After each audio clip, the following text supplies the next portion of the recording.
Welcome to the Amber Nectar podcast, discussing the things we think about Hull City AFC.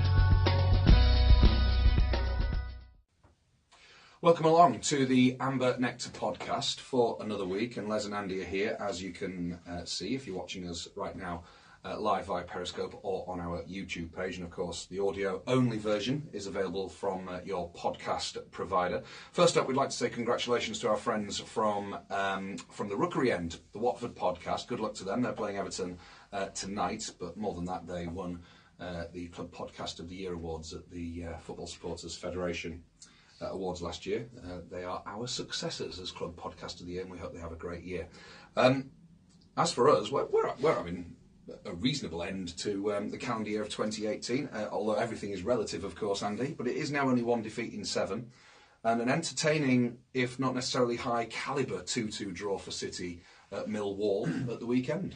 Yeah, I regard myself as satisfactorily entertained by the afternoon's proceedings. And I don't think it was anywhere near as good as the previous week's offering at QPR, not just because QPR are obviously a bit better than Millwall. I thought the performance level dipped quite a bit. So I guess in some ways it's testament to the fact, testament to City, that they did still take something from that game, because heaven knows we've managed to cough up cheap defeats like that enough this season. And although the performance was, on the whole, disappointing, we stayed in the game and we pinched an equaliser when the opportunity arose. So I think you've got to say satisfied rather than necessarily ecstatic. I think it's fair to say from the tweets that you sent on the Amber Nectar account at the weekend that you were not expecting Hull City to get an equaliser for 2-2 right up until the point that Hull City got the equaliser for 2-2. No, because an equaliser just didn't look in the offing. From around about the middle of the first half all the way up until City equalised, Millwall were the better team, and for parts of that they were the better team by a long, long way. It wasn't even particularly close, especially in the opening minutes of the second half. And happy though we should be with the result, there is a bit of concern that a team limited as Millwall are managed to really outplay us for long periods, and that's concerning. We shouldn't overlook that, even though we can still, I think, be happy with the point. What does it say about the calibre of the Championship as a whole when you watch a game like that and look afterwards and find that both clubs are still not in the bottom 3? Well, it suggests that some other teams are having really, really bad seasons as opposed to our near pretty bad season. Yeah.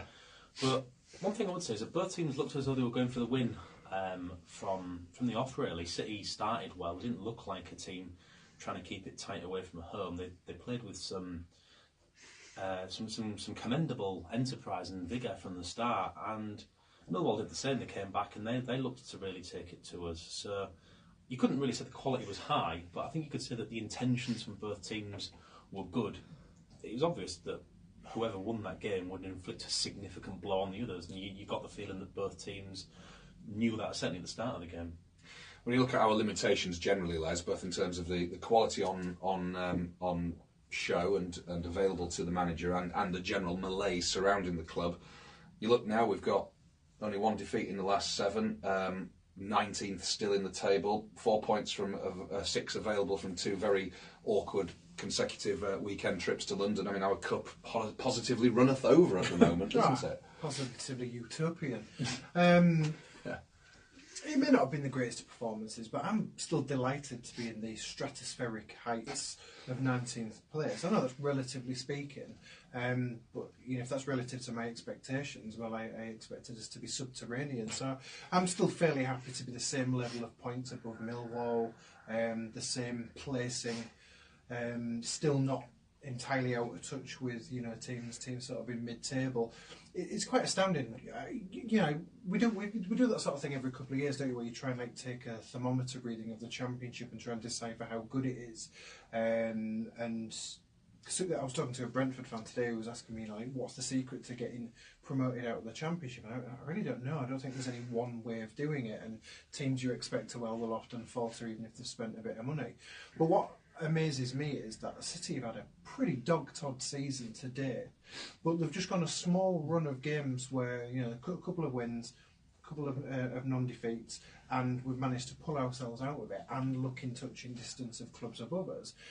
I don't know what that says about the Championship in terms of a qualitative survey, but there's certainly a lot of parity. I think that and beyond Ipswich Town, I think it's something that you can say. But yeah, it is astounding because there were points where when City was in the bottom three, you just thought, well, that's it forever. I'm not sure we're ever going to find ourselves climbing out of this, but we haven't actually had to do a great deal to pull ourselves out of it, and we don't need to do a great deal more to pull ourselves clear.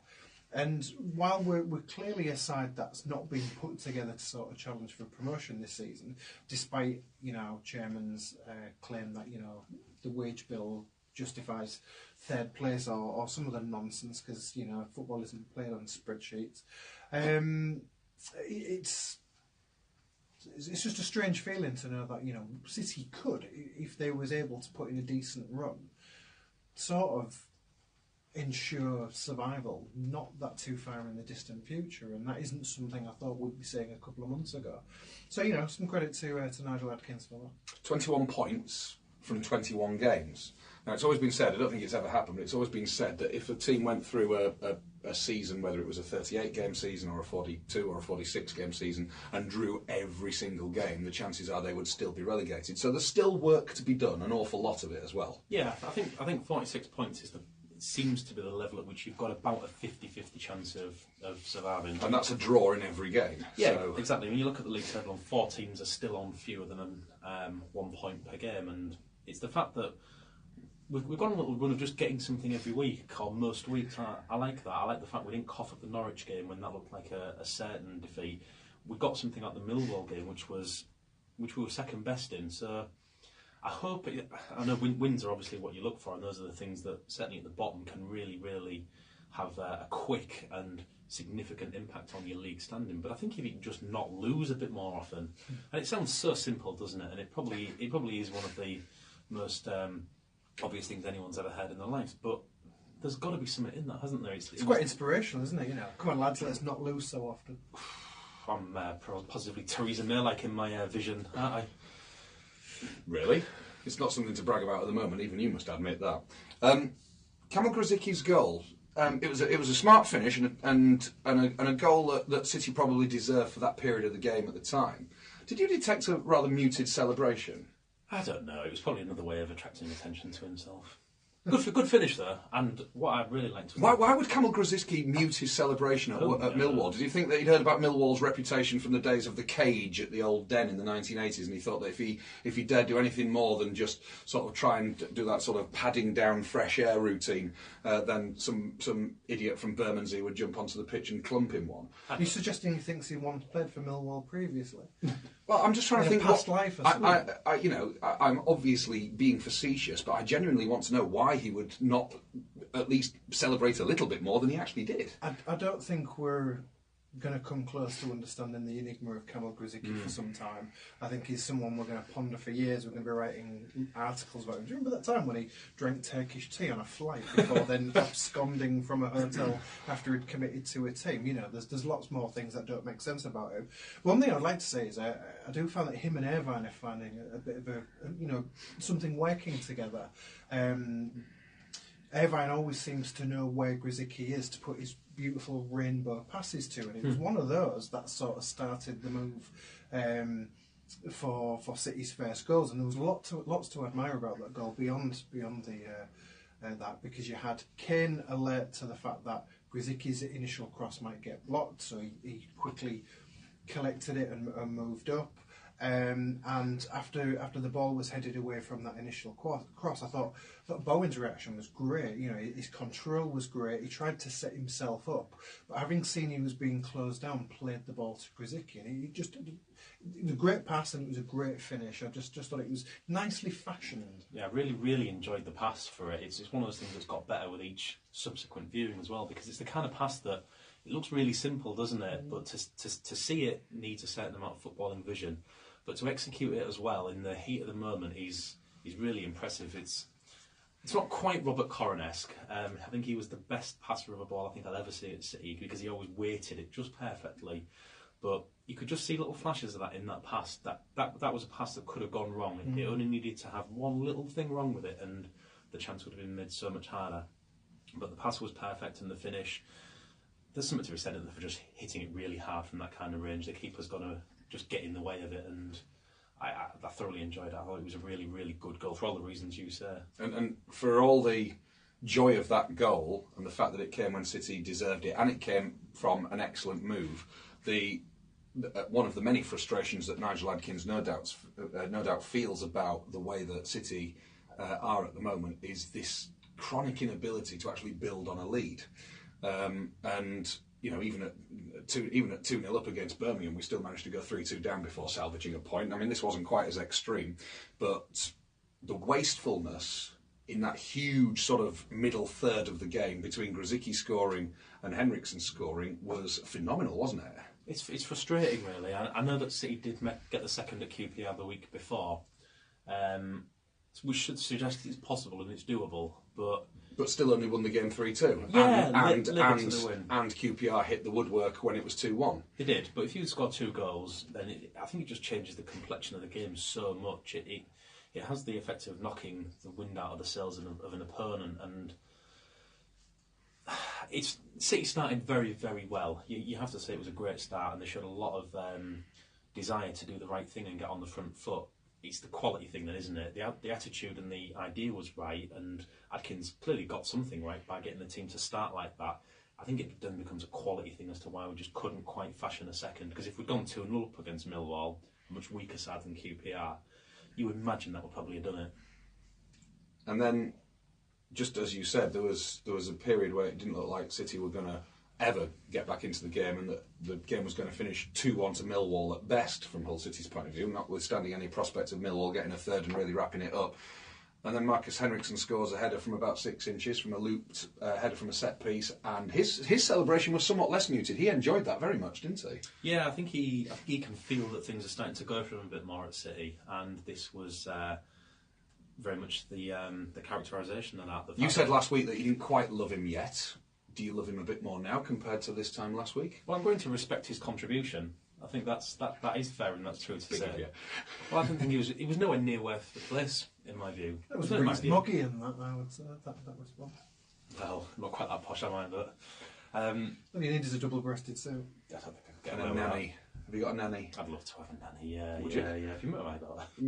Fair point. So, when Henriksen scored, though, I mean, was there any prospect that City? Well, let's go either way.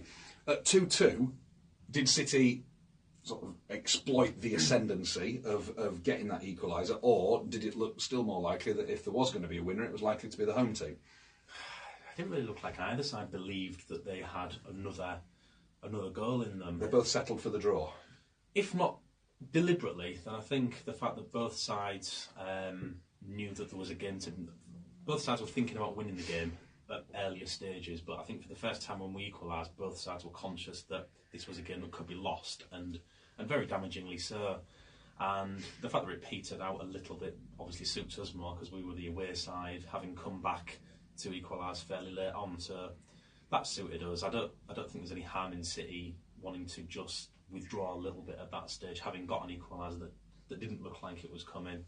That was perfectly content with what we did. I think Millwall fans were a bit more frustrated at the end, and if that's happened, then it's probably been a useful afternoon's work. If there is any sort of wild, unrealistic positive to take from City conceding a 1-goal lead to go 2-1 down, Les, it's that neither of Millwall's goals came from any truly shocking, appalling Hull City defensive errors, which we have been prone to a little of late. No, I think the first goal we conceded was just down to the stature of our player defending it. Fleming's a young lad, he's not the tallest, and the Millwall player that scored, he scored with considerable ease just because he had the height advantage. You do wonder if Fleming had swapped places with Device, it might not have been as easy for them. But I don't want to. I'm not going to criticise Fleming for that. He got beat a little bit for positioning and sort of understanding when to jump. It's his first game, so you just accept it and move on. What bothers me more, and I'm sure we'll come back to Fleming in a moment, is that the City is still doing the zonal marking thing. We don't seem to suffer from it so much when we're defending set pieces, certainly in the same way that we took advantage from, because that goal that Millwall conceded had a sort of City earlier in the season feel to it, didn't it? Where like the the second phase of a set piece, City were going to switch off and they were going to concede. If I was Millwall, I'd have been a bit gutted that. But credit to Device for putting the header forward, and credit to Henriksen being there to nod it on. But there was lots of other times where there seemed to be like a swarm of white and sulphur shirts around a Millwall ball carrier, but nobody was actually near enough to ever do anything. There was a case earlier on when I think it was O'Brien was in the box, passed the ball backwards to Wallace, and there was like a pocket of City defenders around him, but none really in a position to sort of stop him shooting. The shot was a bit errant and it hit a City player and got blocked. But also the goal that they scored, once again, a swarm of players, City players around them, but none in a position to actually do anything about stopping the shot going in. And I don't know, I just wonder if that's because we're still zonally marking, even if we're not doing it from when we're defending set pieces anymore. And I think it just sort of leads to a little bit of doubt in people's minds as to who needs to take responsibility to go for the man. So maybe there's some margin for improvement there.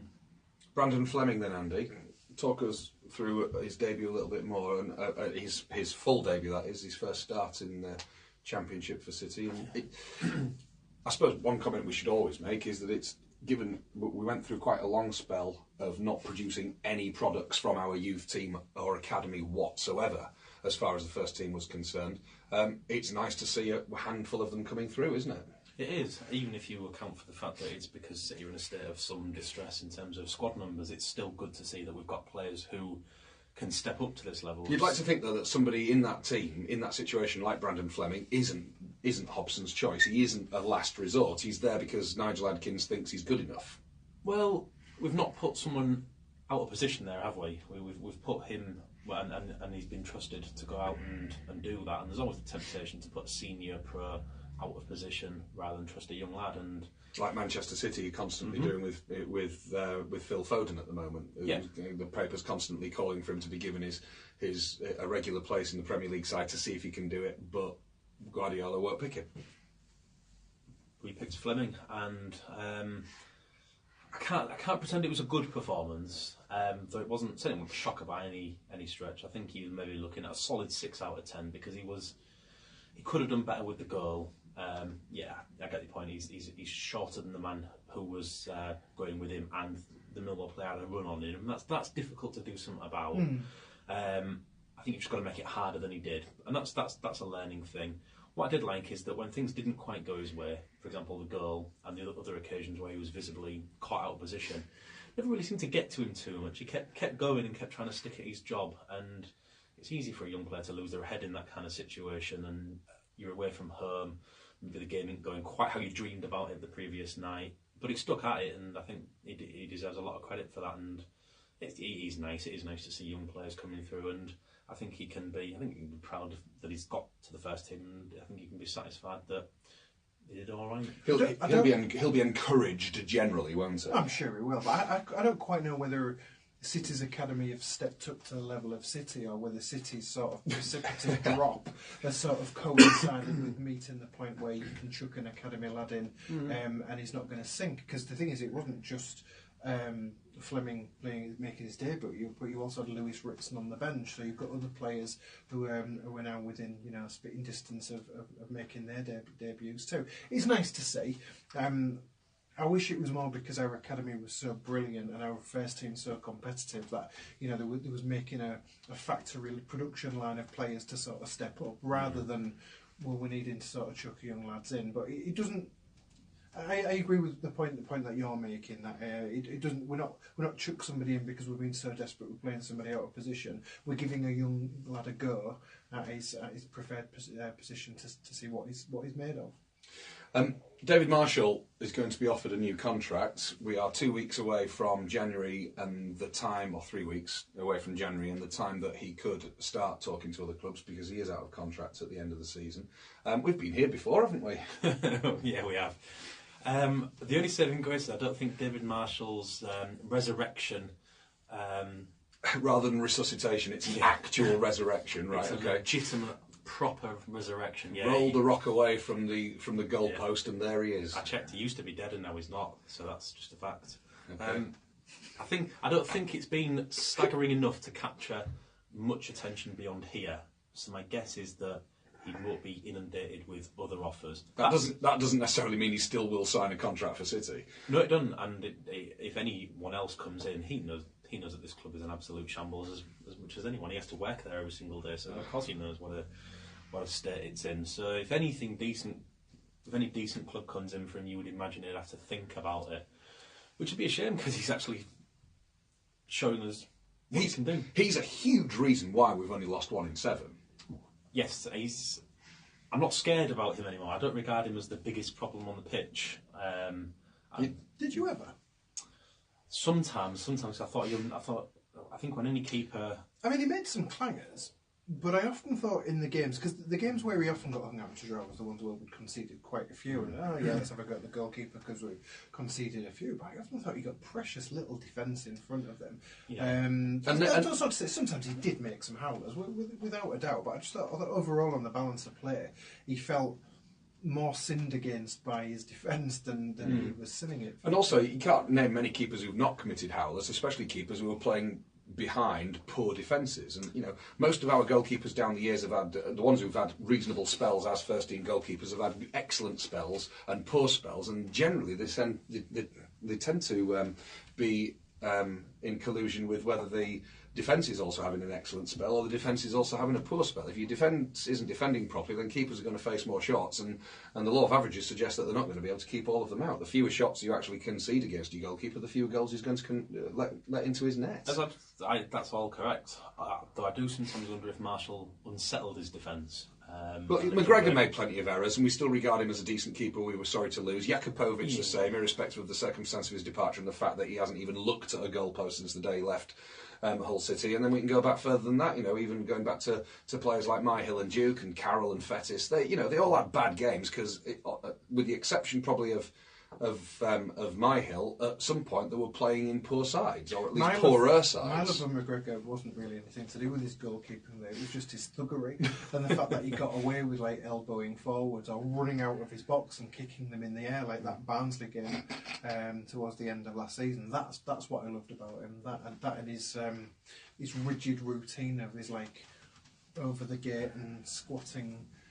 Warming up on his on the edge of the box. Yeah, there was something about McGregor. He had an aura to him. I found him quite mesmeric, and I loved him. Is Marshall a candidate for the Player of the Season at the moment? Yeah. And is there a genuine outfield candidate that's up there with him? Kane? I'm struggling. Bowen? Campbell? Campbell's got a good shout. He's been getting better and better and better this season. Right. Okay.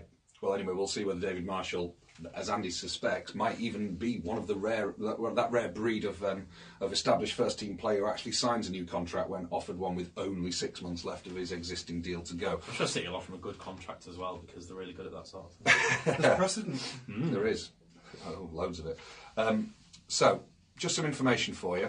There's only going to be one more podcast left in the calendar year of 2018. That'll be next week. After that, we are going to have the Christmas break and everything and condense all of the Christmas activity from the game on the Saturday 22nd right through to New Year's Day, all into one big podcast early in the new year. We will then have a podcast also for the FA Cup tie, which we're going to talk about shortly.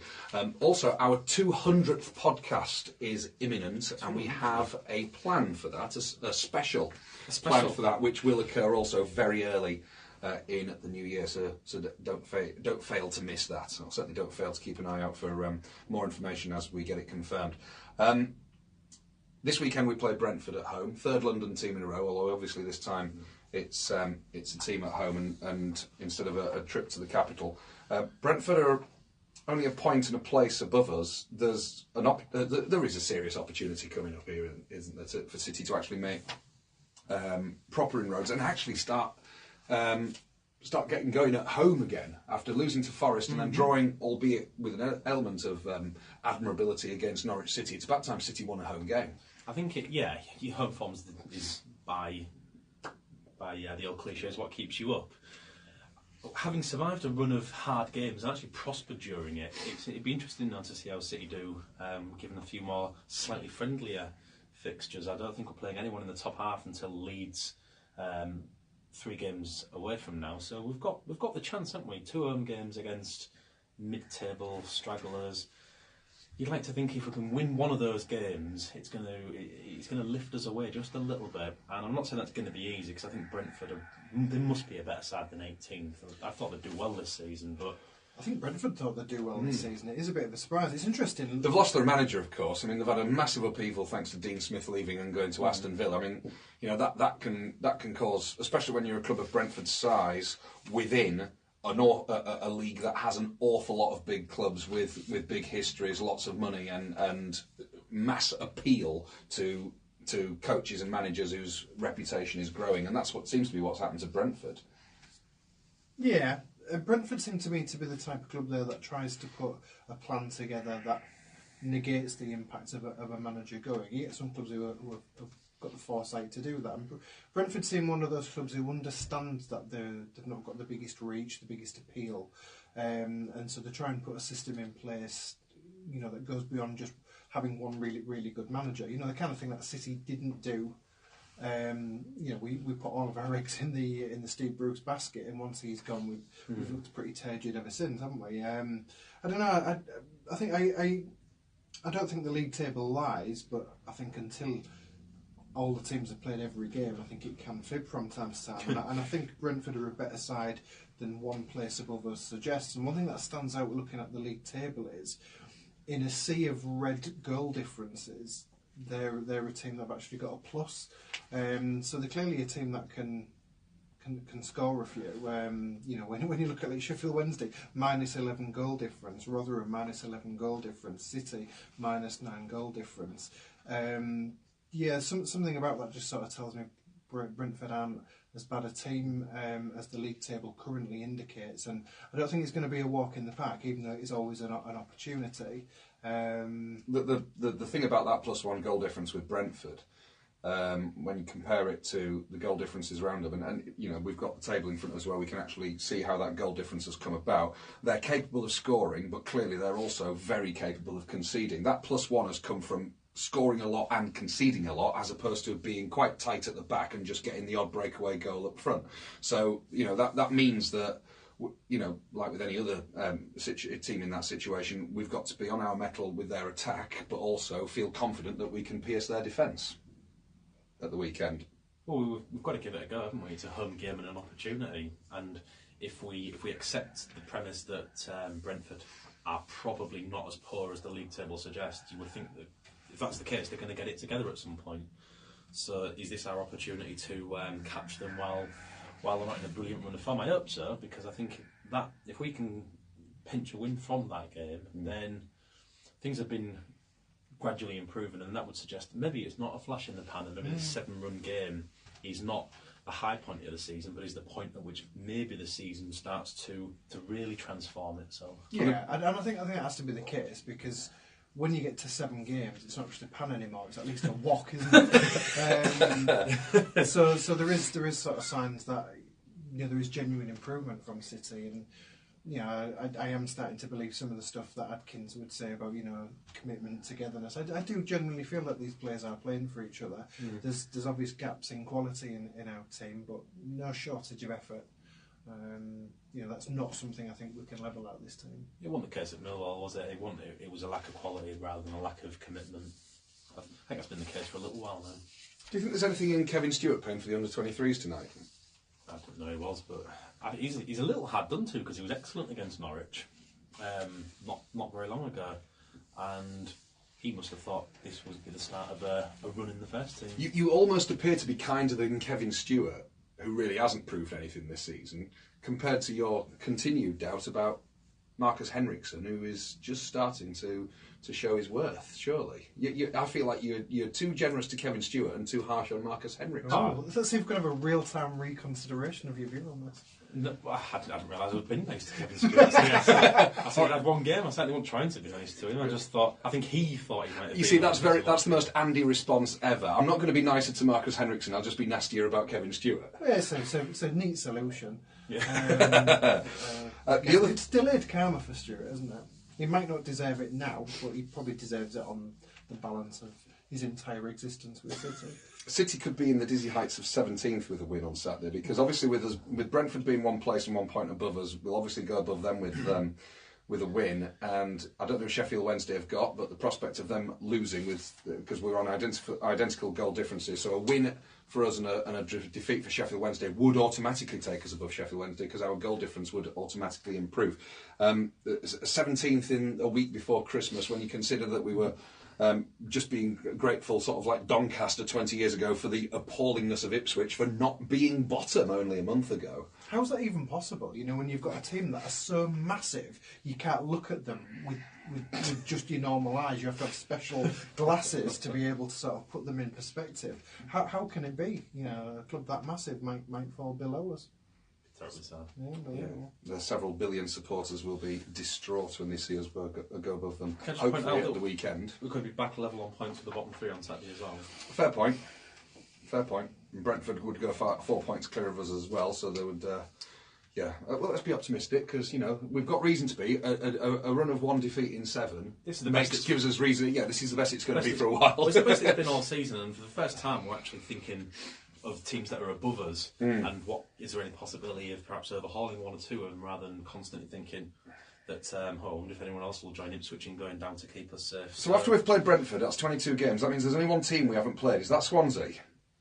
Are there any? Because we've got them next, haven't we? After Brentford, Swansea's we've not played Swansea away, have we? Because sometimes when this happens, you get halfway through the season, but you've played 1 team twice and another team not at all, and then you get one of them on Boxing Day, for example, or something like that. But they seem to have actually done the fixtures whereby you play the other 23 teams, followed by the other 23 teams again. Swansea's a funny one. They look like another. I know we're getting ahead of ourselves in the fixture list, but they're another side that you'd think must be due a bit of an improvement in fortune. Well, Stoke as well. I mean, they both came down last season, but Stoke and Swansea, although they're in the top half of the table, have not really put in the challenge that you would half expect. I mean, even West Brom are 6 points behind second place and 7 points behind top. Do we think that top 2, by the way, is starting to get away, or do you think there's still plenty of time for somebody to catch Leeds up for them to have their regular implosion?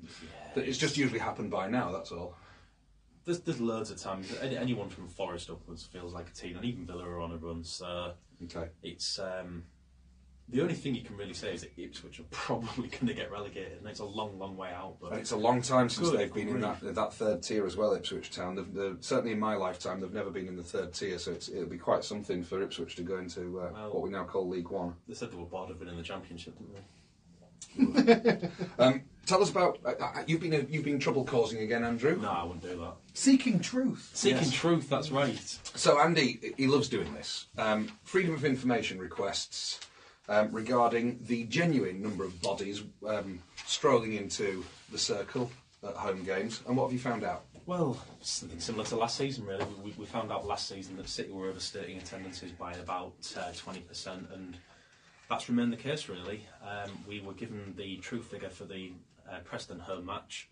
The club announced just a shade over 12,000, and it turned out to be 9,837. So that is a 22% inflation of the true figure. We've got to stress there's nothing wrong, there's nothing illegal with that. They're not breaking any laws or any football rules. They can calculate attendances however they wish, and then City are not alone in doing that. Arsenal are notorious for it, so Man United and a fair few others. Because everyone's going to notice the difference between a 60,000 Arsenal crowd and a 52,000 Arsenal crowd, aren't they, compared to 8,000 or 11,000 at City? No, you can't tell it by the sound of pins dropping. No. I'm intrigued as to. I mean, there's all sorts of reasons why clubs do it. City, of course, are just counting the number of people who've got active memberships at the time that the game takes place, irrespective of whether they've actually clicked through a turnstile or not. I think they might count the number of people who could have attended, and that's not just a case of including the walk-up gate. Obviously, I think it's the number of guests, the number of executive boxes, and so on and so forth. So they calculate the figure that way. And is the reason I for like it? the idea of it being a theoretical exercise, like Schrodinger's attendance. We'll never actually know until we open the box. Is the reason for it purely to save face, or is there a technical reason, a financial reason, a a political reason? There's no financial reason for it because you have to report all these things in your accounts at the end of the year, and that's I think what's alerted us all in the past to the potential discrepancy between the number attending and the number the club claim are attending, because every annual accounts take that into account. There can't be a financial gain from it. I don't think you're getting. I don't know. You're not benefiting. There's not tax relief or anything, depending on how many you get. I don't think the taxman would take kindly to that kind of chicanery. So no, I can't think of a reason that doesn't involve trying to save face. And it's why it's useful to know that crowds have dropped into four figures, because it gives you a little insight, doesn't it, into the health of a club. How many people are willing to pay actual money to go and watch that club play? And if 22% acts as a decent sort of benchmark for what sort of inflation of the figures there is, then we can take any attendance subsequently, certainly under the Allens from now on, and just knock 22% of it off and think, right, well, we reckon that number was really at the club, really at the game that day. Yeah, and it gives you a really pretty alarming figure for the Norwich game, which was our lowest attendance of the season, even with a decent-ish away following. I think we were 11,400 that night. If you knock off your 22, and then maybe subtract a little more because the weather was that bad that evening, it was absolutely horrendous. You've got a figure that could begin with an 8. I think you're absolutely right. It's a fairly standard practice in football. It isn't something that Hull City alone are doing. But one thing that Hull City alone are doing is claiming that they're the best run club in football.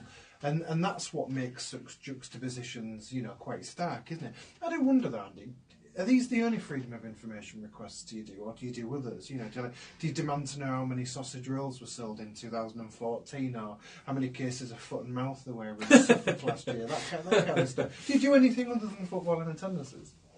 I like to think it's my niche to try. I think it'd be interesting to know what the sausage roll sells. Do you want me to get on it? Yeah, for the next podcast, please. Okay, I'll be straight with it. It is just a final point on this to bring us back to the real world.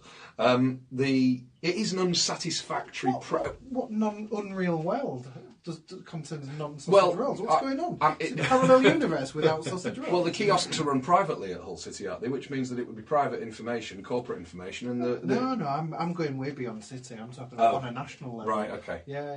Maybe even EU level. It is an unsatisfactory practice generally, isn't it, to just give out what is blatantly the wrong figure, irrespective of the reasons for it and the rights and wrongs on a legal and technical level for it. I think it's designed to mislead. The one thing I remember for a couple of years ago, some police commander had come to a fans liaison committee meeting, and he was keen to sort of show off to the fans what they were doing on a match day to try and sort of keep things safe and all of this lot. And I got sort of volunteered to go have a look around the virtual reality sort of NASA Capcom. Did you actually go, I'll do it? No, I didn't. No, the Capcom thing at Queen's Gardens, which is now being turned into flats. And then they sort of asked me to sort of follow them around the ground. But there's one thing I remember, there was in two things. One, the command room at the stadium. One, the glass has got this amazing magnifying effect, so you can see how bad somebody's skin is on the third row in E5, which it really it's quite bizarre. It's got an amazing magnification effect. But the other thing they were really keen to show off was the fact that any one time they knew exactly how many people was in the stadium, and they were showing how every turnstile fed into this number, and how even in sort of the executive boxes where they wouldn't go through a turnstile, there was people sort of electronically clicking them in. They was talking about the importance of having this real-time information of how many souls were in the stadium at any one time, so that they could keep every single one of them safe. So even if it is a standard practice, I don't understand why it continues if they know exactly how many people are in the ground at one time. That's when it becomes a choice, isn't it? It's not something, we don't do it because we haven't got the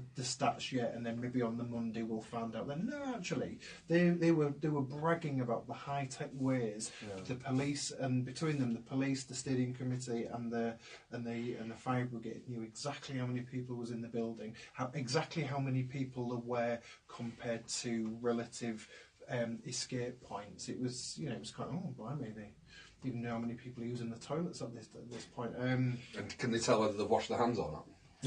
Yeah, I think City fans have got a dreadful record of washing their hands after handling their Johnsons. We've certainly all wanted to wash our hands of City on a few occasions. Oh, very good. All right, listen, we thought we'd stop talking about Millwall, but of course we've got them in the FA Cup as well at Millwall. And it's not going to be on the Saturday at 3 o'clock. I mean, you look down that. We were live doing the podcast when the draw happened, and what a dog shit draw it was. And you could even though some real time disappointment. Yeah, indeed. Some people can see us on Periscope or YouTube, others can only hear us. But irrespective, all three of our hearts visibly sank when that draw was made. And we assumed. Didn't stop me pestering you to drive us there earlier on. We assumed it was going to be Saturday 3 o'clock, but lo and behold, Sunday at 2 that weekend, along with I think 13 other ties that are going to take place at 2 o'clock on the Sunday afternoon for overseas TV viewers, although I haven't been able to decipher, maybe somebody on Periscope can tell us exactly which part of the world is going to be fascinated by watching Millwall versus Hull City in the third round of the FA Cup. And irrespective of where it is, Les, it is the weirdest decision. It's been transmitted to that new robot on Mars. All right, but it is the weirdest decision, isn't it? Yeah, I like the idea that some overseas television network had a meeting when that's the tie for us. Absolutely, I don't get it, but it does strangely make it more appealing Sunday. 2 o'clock. I found myself. Yeah, I want to go. We've checked out. Are you driving? No, I'm not driving. We've checked out the trains. You can do it by train, although it's a long old slog on the train because of engineering work slowing the journey down at the moment. Hull trains are notoriously unreliable currently as well. So anyway, it's a possibility, but it's on a Sunday, on the Sunday of that weekend. Let's ride there on horseback. Lions versus Tigers. Of course, if it's the Far East that's showing the game, or somewhere in the Far East, and it's Lions versus Tigers, then maybe Asim Alam can point to us all and go, ha ha ha, I was right, you see. Well, yeah, they're still hunting them to extinction. Beautifully put. Well, all right. I think you've really got to hope that tie goes to a draw, haven't you? That'd be great. Well, Millwall at home on a Tuesday night. Well, then we're guaranteed to be on telly again, aren't we? All right. 10 years ago, City were, although City had just won against Middlesbrough, and we knew, wonderful benefit of hindsight that we've got now, that a subsequent victory was going to be a little while away. Meanwhile, though, the demise that we were about to encounter in our first ever Premier League season was still a long way away, because we went to Anfield and pretty much played Liverpool off the park. In the early part we did, yeah, which was very satisfying, because I had a tenner on City at 16-1 that day, and things all looked to be going swimmingly for quite a while. And the opening bit of the game was just ridiculous, wasn't it? City's form had cooled a little bit in the preceding weeks, and Liverpool were even with a chance of going top that day, I think. And we went there and we scored, and then we scored again, and we looked as though we were going to spend an enjoyable afternoon just scoring over and over again. It was all going so nicely. There was a point, wasn't there, where you thought, oh, it's the City of mid-September to mid-October again, wasn't it? It was that kind of thing. And I also think as well, this was the day where McShane first showed his cult hero credentials. I'd like to believe that his celebration after scoring, which was to do the peace thing, was taking the mick of the Japanese tourists at Anfield. I can only presume that's what it was. I just thought he'd got the choreography to Vogue by Madonna just slightly wrong, and it just wasn't quite close enough to his eyes. You mentioned that it was a bit like the mid-September to mid-October City, but in a way it wasn't, because even though we obviously beat Arsenal and beat Tottenham and absolutely destroyed West Brom away from home, we didn't actually, apart from that brief period in the second half against West Brom, we didn't actually take any of those teams apart. And certainly not in the early part of any of those matches. I mean, Giovanni scored an early free kick against Tottenham, but you couldn't necessarily say that we were completely dominant of the game. Liverpool didn't have a clue. No. For the first 25 minutes, not even that, because Steven Gerrard got the first of their 2 goals on 24, but close to the first 25 minutes, Liverpool could not deal with us at all. And specifically, they could not deal with Bernard Mendy. And it was his finest hour. I think, Bernard Mendy having that 20 minutes at Anfield is just something that I think a memory I'll always cherish, because...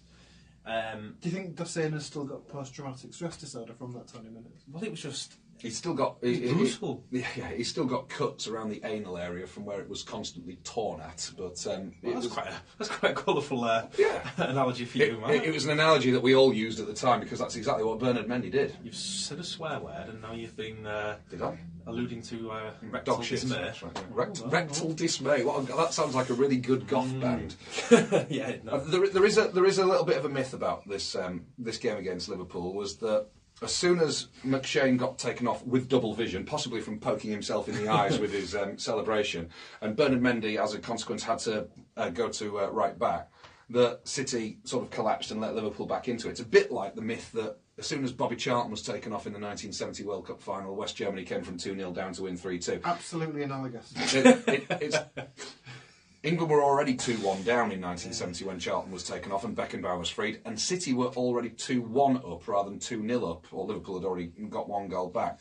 And I seem to recall Steven Gerrard's was it the first goal or the second goal that was an absolute fluke? The second was a push. I don't think that Stevie G never really... I thought his second goal was pretty good, but it was more down to the brilliant quick thinking of Yossi Benayoun. Cross had gone in, Kate had it down. Benayoun could maybe have tried to turn and have a shot himself, but he sort of hooked the ball to Gerrard. The first one had more of a bit more fortuity to it, I thought. Yeah, it was a cross that turned into a shot. Yeah, and he sort of stabbed at it, didn't he? Yeah, maybe. But... I mean, we scored after 12 minutes. There was a set piece that was half cleared. Marlon King picked it up wide on the left. McShane was still up from the set piece, and he headed in the first goal and did his celebration. And then it was only 10 minutes later, Mendy, for the not necessarily the first time, but certainly on one of many occasions in the first 27 minutes of the game, made Dossena wonder which actual sport he was playing, which city he was in, what colour kit he was wearing, which orifice was about to be. Indeed, yes, we all knew that one. And I mean, Jimmy Carragher scored an awful lot of own goals in his career. It's always quite amusing. It showed a lot of technique, that own goal. Yeah, it was quite amusing that one of them came against City. And of course, we're City and we're 2-0 up at Liverpool. It's insane, but what was less insane was the fact that we knew that it wasn't going to stay that way, and probably not for the better as well. Only because I assumed it was going to go to 3-0. That was the pattern of the match at the time. Did you really think that? Yeah, you didn't think at any point that Liverpool would come back, and how dismayed therefore were we all that within 15 minutes the game was 2-2, and that's how it was at half time. Was that just cardiac dismay rather than rectal? But 2-2 at half time. I mean, how entitled were we really to be disappointed? I suppose it depends on which way you look at it, isn't it? Well, you can't. It was then hard to imagine anything other than a straightforward defeat, wasn't it? Which actually puts City in a much better light. All right, we conceded the 2-goal lead, a 2-goal lead that most would say we had no right to have, and it was Bernard Mendy making a left back look really, really foolish. Who's this person saying we had no right to have it? I'd like to have it out with them. Would you really? Yes, indeed. We did deserve it. Yeah, I thought we did deserve it. We were mega. But the fact that we didn't score in the second half, but we didn't concede either. We kept it at 2-2 and walked away with a point that... I mean, Liverpool were top of the table at the time as well, and we walked away with a point. Again, we talked about it earlier when dealing with the Manchester United away game, whereby we lost 4-3 and walked away disappointed that we hadn't at least got a point. And this time we're walking away from Anfield, where we've not played a league game for 50 years, walking away thinking that we should have had 3 and disappointed that we only got 1. It just shows just what a crazy first season in the top flight it was. I think one thing that maybe tempered that a little is the fact that we didn't give the win away, or the winning position away at the end. It was an hour before full time, and we had a long time to reconcile ourselves to the fact that we lost a 2-goal lead and it wasn't coming back. So the fact that we held out, I expected we'd lose from there. I think most people probably did, and the fact that we held on did reflect well on the character of the side around that time. It is irksome that we didn't have a defender on the bench, because when McShane had to go off, Mendy dropped back to right back, and that attack, phenomenal attacking potency on the right hand side had gone. I mean, we had a natural replacement for Mendy in terms of a right sided midfielder in Richard Garcia, but instead Dean Marney came on. There was a bit of a reshuffle. But we didn't have a natural defender on the bench who could have just gone on and done a like for like for McShane and left Mendy where he was.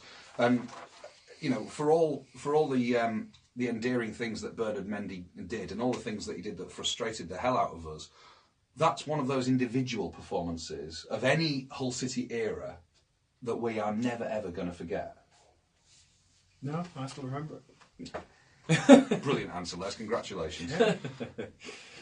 It lasted. It was 20 minutes of chaotic fun, and in a way, that's Bernard Mendy, isn't it? Because I don't think his defensive contribution thereafter was what it could have been. And another thing that's great about this season as a whole, and this Liverpool game added to it, is that you look at the really big sides, and they're all still there now, of course. Liverpool, Chelsea, Manchester United, Arsenal, Tottenham as well. Those five especially. We played some amazing. We played some amazing games, put in some amazing performances, but each one of those five, there was at least one phenomenal display by City. It's not as if either of those teams gave us a couple of shoeings, and we relied on beating, I don't know, Wigan or Stoke or Newcastle or Sunderland in order to stay up. But we actually got a draw at Liverpool. We got a draw later on in the season at Chelsea.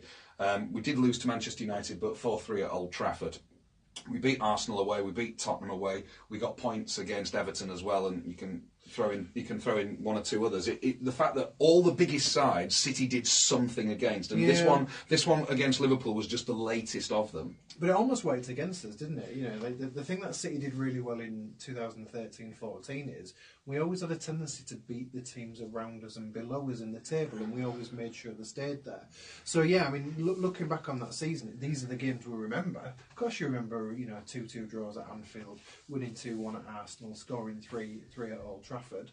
But it was the other games that sort of let us down, and we was about to hit a run of these after this. And at this point, you didn't really see it coming because we had like a bit of a poor run of form. But then we'd sort of put 3 draws together. Then we'd beaten Middlesbrough at home. Then we'd drawn this game. There was a sort of sense that we'd sort of steadied the ship a little bit. But I don't think we realised there was like a forage of icebergs about to come and... Is that the official collective term for icebergs? A forage? I don't know what the collective That sounds grassy icebergs rather than icy. An igloo of icebergs? I don't know. A collision of icebergs. Indeed, yeah. A glacier mint. When Steven Gerrard scored the equaliser, and it was 32 minutes on the watch, do you remember Phil Brown? It went a bit quiet at the Hull City end. Do you remember Phil Brown waving both arms like a bit like an air traffic controller, as if to say, come on, keep the noise going? Because we were really noisy, obviously, when we were 1-0 up and then 2-0 up. But we did go quiet in the away end after Gerrard scored his 2 sort of goals in quick succession. And Phil Brown actually tried to get us going again, as if a man who appreciated the contribution of supporters, especially on big occasions like this, because presumably he thought that part of the reason why City had gone 2-0 up is because they'd been so well supported, they'd been inspired by the supporters. Yeah, he loved it, that Phil Brown, didn't he? He knew that there'd been loads of cameras on him, and I don't necessarily having to go at him for this because it's what he was and who he is, but he'll have absolutely loved it. The opportunity to show off in front of the crowd at Anfield. So Phil Brown and Bernard Mendy. Will we ever see their like again? I doubt it. I don't think any of us could cope with Bernard Mendy type figure in the side at the moment. It was. I'm assuming you guys went to the League Cup tie in the 90s, but it was my first trip to Anfield. What did you think of Anfield generally? I do remember it from 97, but again, you looked at it again, you think, this place always seems bigger on the television. It seems quite small, and also it was quite stark at how little atmosphere there was. Well, they always bang on about the special European nights and the COP and all of this lot, but it was just absolutely silent. And whatever the makeup of the crowd, whether it was indeed Japanese tourists or whether it was local folk, it was just a really poor showing from their fans and from a passion point of view. I always used to read regularly conspiracy theory stuff from rival fans to Liverpool, saying that when they do the "You'll Never Walk Alone" thing at the beginning, just before the match, that it's deathly quiet. And when you hear it on the television, the microphones and the speakers or whatever are turned right up, so it sounds much louder than it actually is if you're there live in the ground.